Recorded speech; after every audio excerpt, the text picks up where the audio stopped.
Welcome back sa aking YouTube channel mga trops. Kung bago ka pa lang, please click the subscribe button at notification bell para lagi kang updated sa boxing news. Super Bantamweight top contender Carl James Martin lalaban na sa paparating na December 18 kontra sa pambato ng Thailand na si Chaiwat Buatkratok. Sa interview ni JM Siasat kay Carl kasama ang ama at coach nito na si Abel Martin ay nagbahagi sila ng estado ng kanilang training. Ayon sa ama ni Carl ay nakaredy sila sa kung anong klase ng kalaban na ibibigay ng promoter nila sa kanila. Matatanda ang halos 3 linggong nagtraining si Carl sa Baguio at halos puro orthodox daw ang mga nakasparing nito.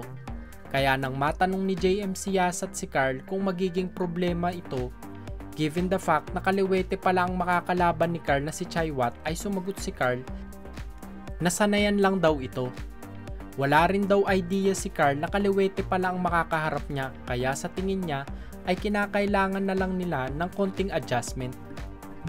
Ayon kasi sa ama ni Carl ay kahit andito na sila nagtitraining sa Manila ay nahirapan pa rin daw silang kumuha ng mga kaliweteng sparring mates, kaya talagang umaasa siya sa adjustments na gagawin ng kanyang anak.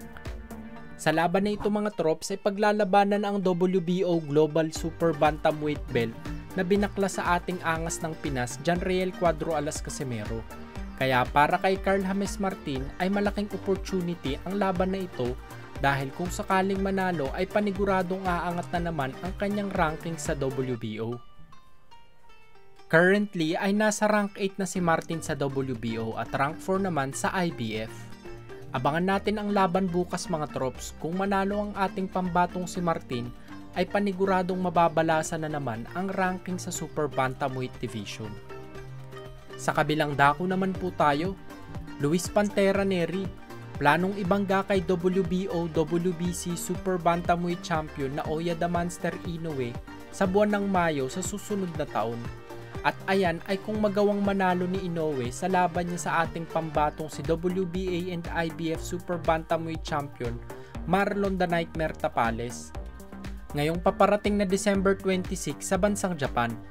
Ayon sa promoter ni Nery na si Fernando Beltran ay isusunod ni Inoue ang laban kay Nery para depensahan ang inaasahang undisputed na titulo. Mukhang priority talaga si Nery sa pila kay Inoue mga trops. Sana lang talaga ay ma-upset ni Tapales si Inoue nang sa ganun ay makakuha tayo ng isa na namang history sa boxing.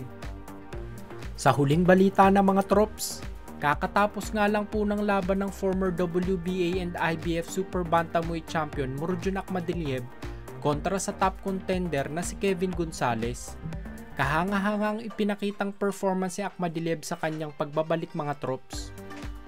3 beses nagawang pabagsakin ni Akhmadaliev si Gonzalez para makuha ang panalo. Sa laban na ito ay masasabi natin na dinomina ni Akhma ang bakbakan mga trops, resulting to round 8 knockout para makuha ang panalo. WBA title eliminator ang laban na ito mga trops, kaya napaka-importante ang laban na ito para kay Akhmadaliev.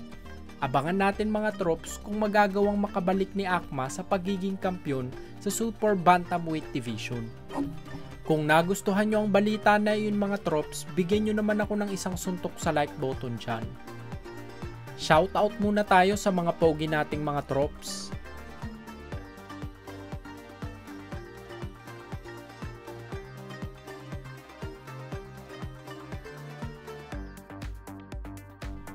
Yun lamang po at maraming salamat.